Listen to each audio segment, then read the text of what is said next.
Welcome to Advanced Engineering Physics, Magnetic and Dielectric Materials Part 3. This is Dr. S. Deepthi, Assistant Professor in Physics, Department of H&S, MLR Institute of Technology. So today we are going to learn about domain theory of ferromagnetism and hysteresis loop.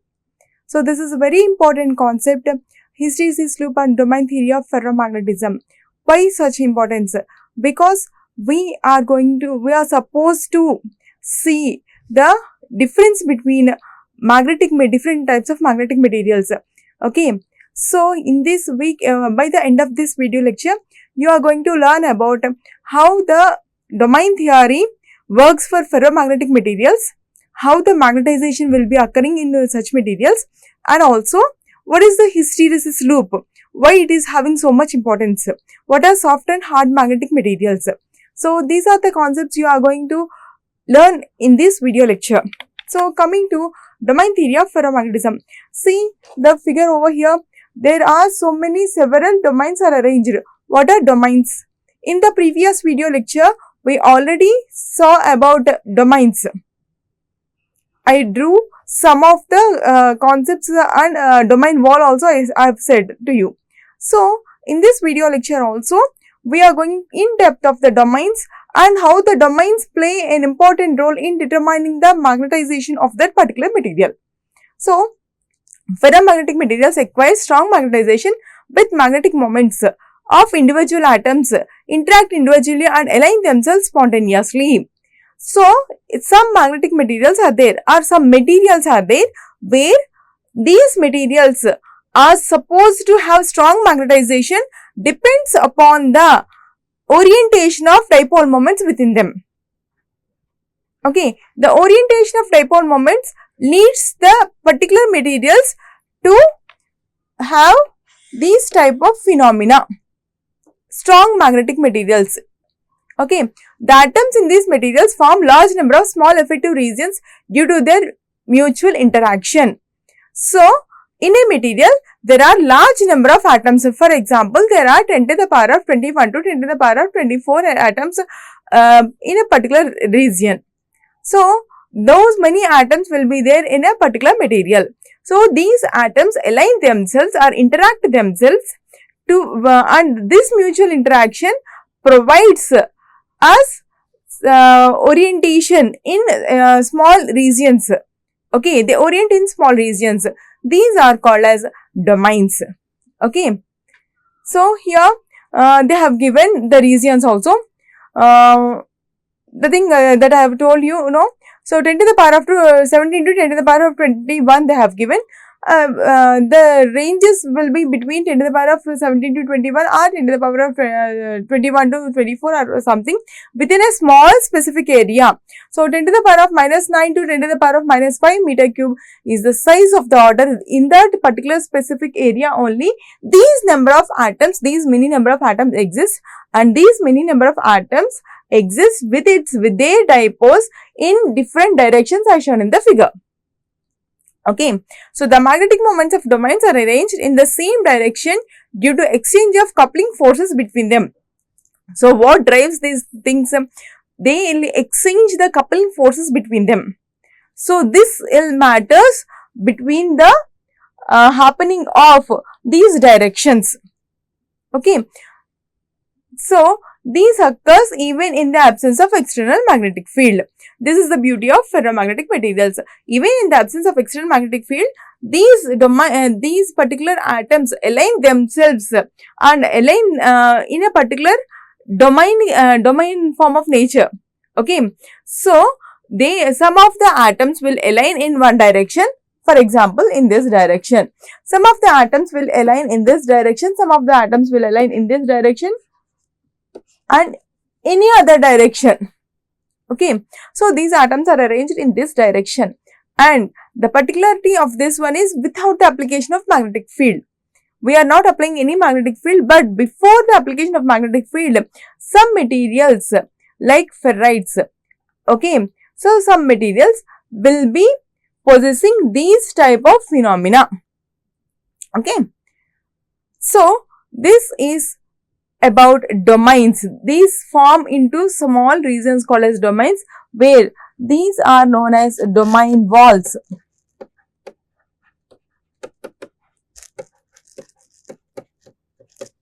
Okay.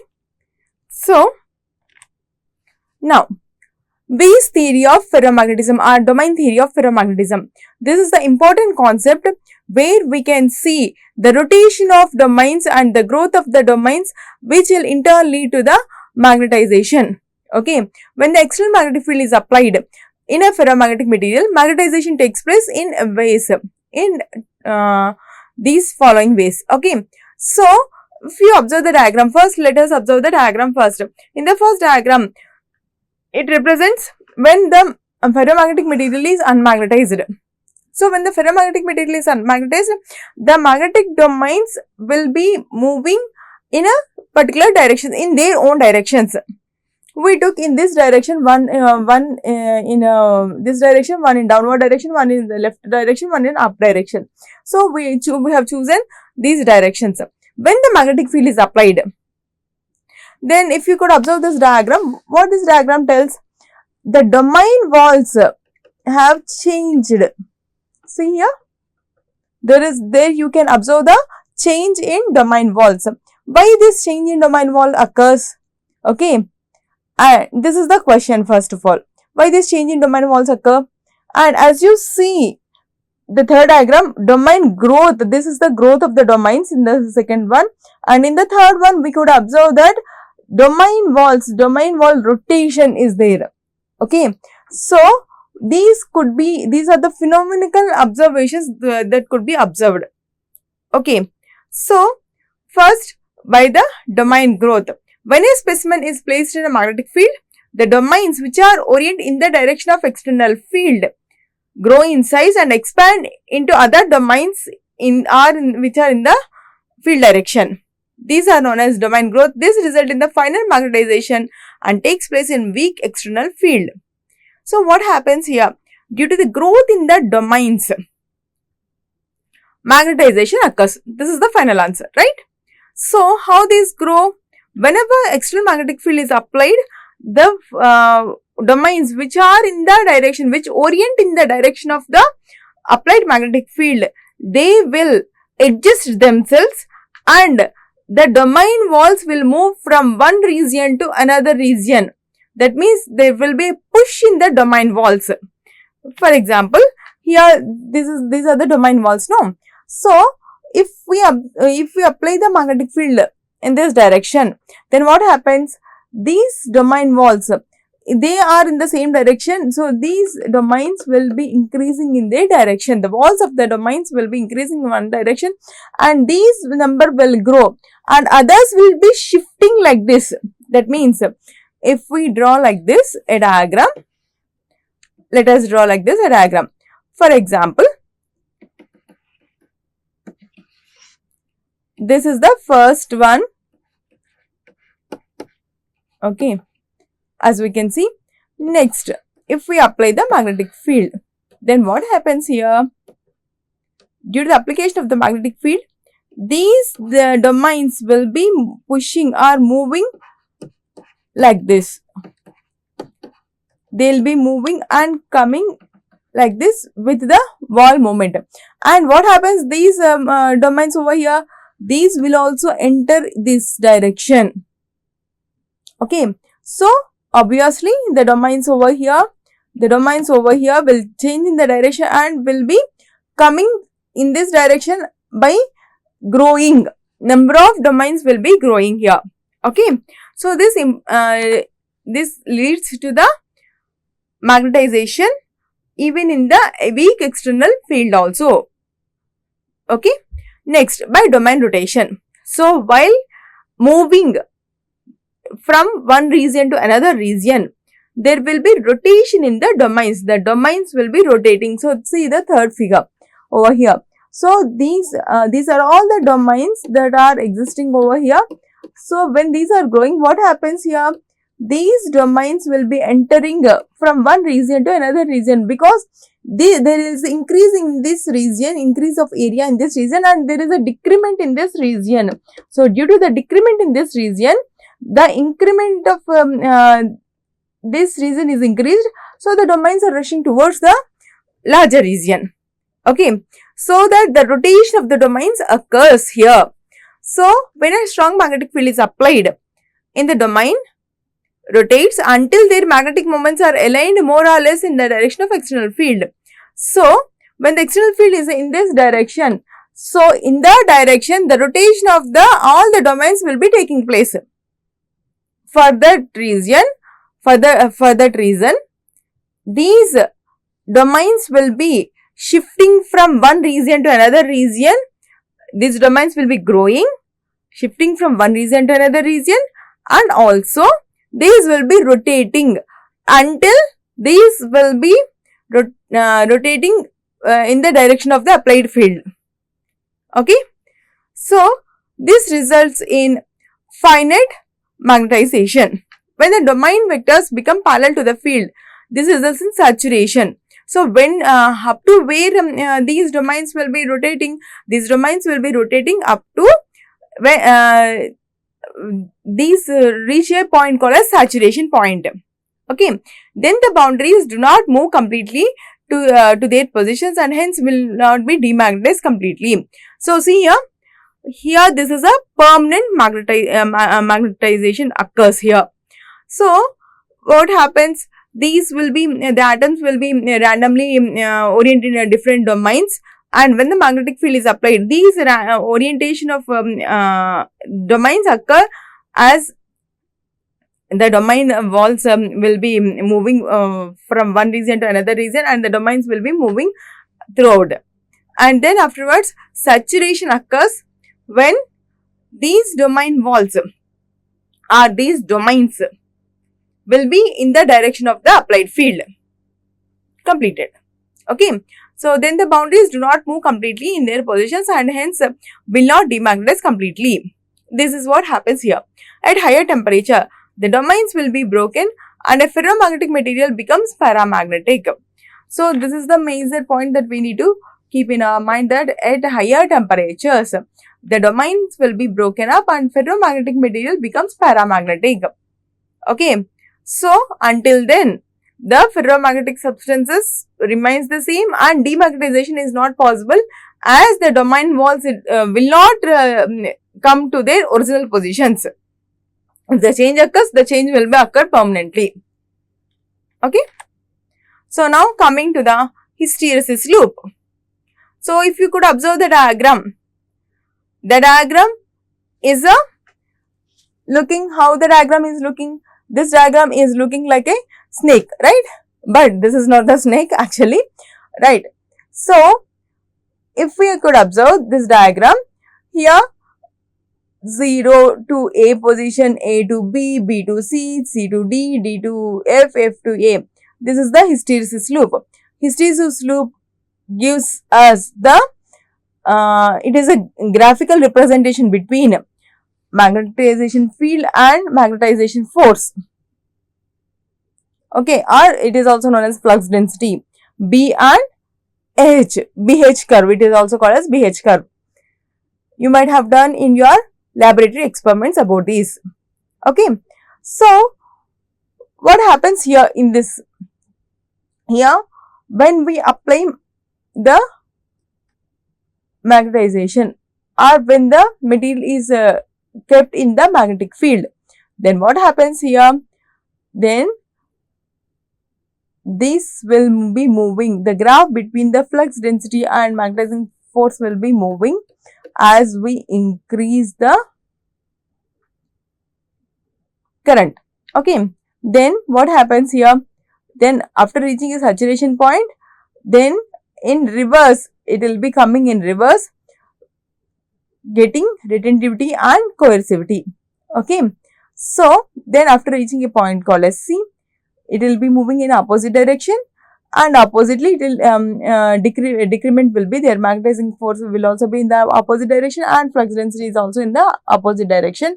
It will be decreasing. Next, the graph makes its improvement towards F and also takes towards A. Okay, so this gives us, this is the brief introduction of hysteresis loop. Okay, Just it is the graphical representation between flux density and also magnetizing field. Why we need to give the graphical representation? In order to have the soft and hard magnetic materials, this hysteresis loop is very important. So, why to define the soft and hard magnetic materials?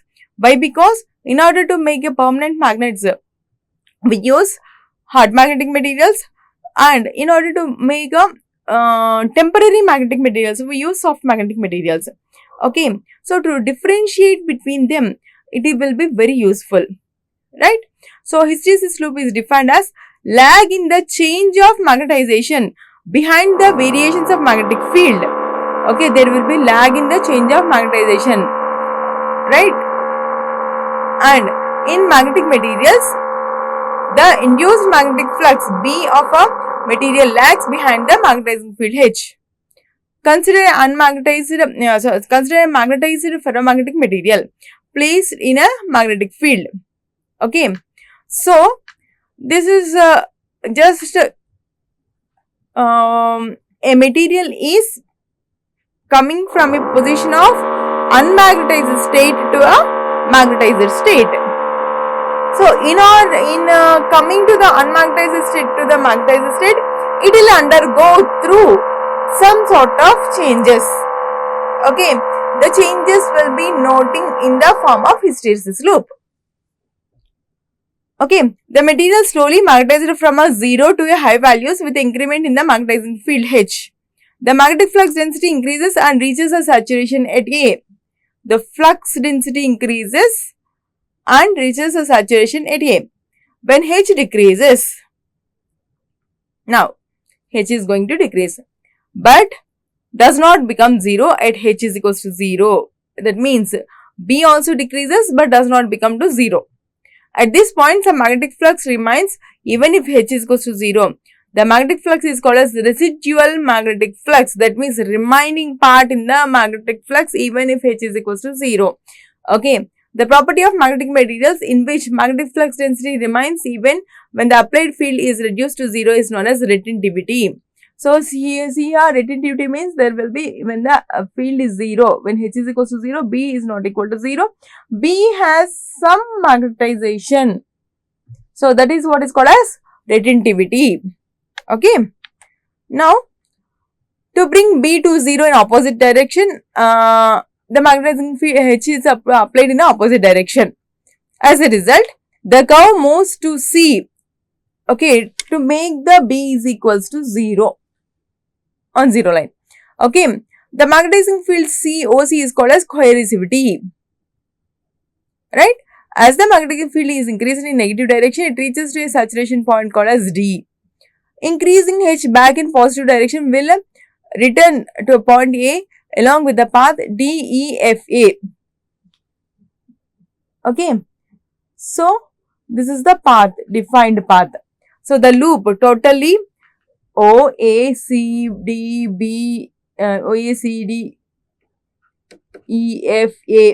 This total represents the hysteresis loop. The area of the loop gives the loss of energy due to the cycle of magnetization and demagnetization. While we magnetizing and demagnetizing the substance, due to the there will be loss in the magnetization. That is represented in terms of hysteresis loop. This dissipated in the form of heat. Finally, what happens here? This dissipated in the form of heat. Okay. So, now coming to soft and hard magnetic materials. Based on the degree of retentivity and coercivity. Okay. The magnetizing materials are classified as soft and hard magnetic materials. The material having thin loop is used to make soft magnetic materials. This is the material of this is the graph of soft magnetic materials, and whereas the thick loop needs to make the hard magnetic materials or permanent magnets. So, permanent magnets can be made over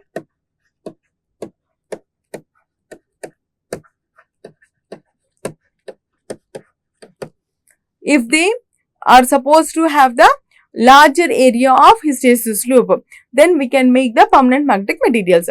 If they have small hysteresis loop, area of hysteresis loop is small, then we can make the magnetic materials soft magnetic materials are temporary magnets. So these are the differences between soft and hard magnetic materials. They are easily magnetized and demagnetized. Soft magnetic materials. They are not easily magnetized and demagnetized. The domain will movement is easy and hence they are easy to magnetize and demagnetize. So in soft magnetic materials, the domain movement is easy and so it is easy to magnetize and demagnetize. Whereas it is difficult to magnetize because the domain walls are prevented. Okay, these materials do not retain their magnetism even after the removal of applied magnetic field. Okay, so these materials retain their magnetism even after the removal of applied magnetic field. When the magnetic field is removed, then the materials will become non-magnetic materials, soft magnetic materials. Whereas hard magnetic materials, they retain their magnetism. Okay, retentivity and coercivity is small and retentivity and coercivity are large. Permeability and susceptibility is large for soft magnetic materials. Permeability and susceptibility are small for hard magnetic materials. Hysteresis loop is less due to the small loop area. Hysteresis loop is high for a small loop area. Eddy current losses are more due to small retentivity. So eddy current losses are less or high for high retentivity, right? So these are used in electric motors, generators, amplifiers, electromagnetic communication equipments, etc.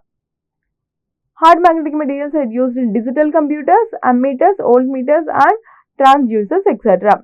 Examples of soft magnetic materials: iron, silicon alloy, ferrites and garnets. Examples of hard magnetic materials are alkino, chromium steel, tungsten steel and carbon steel.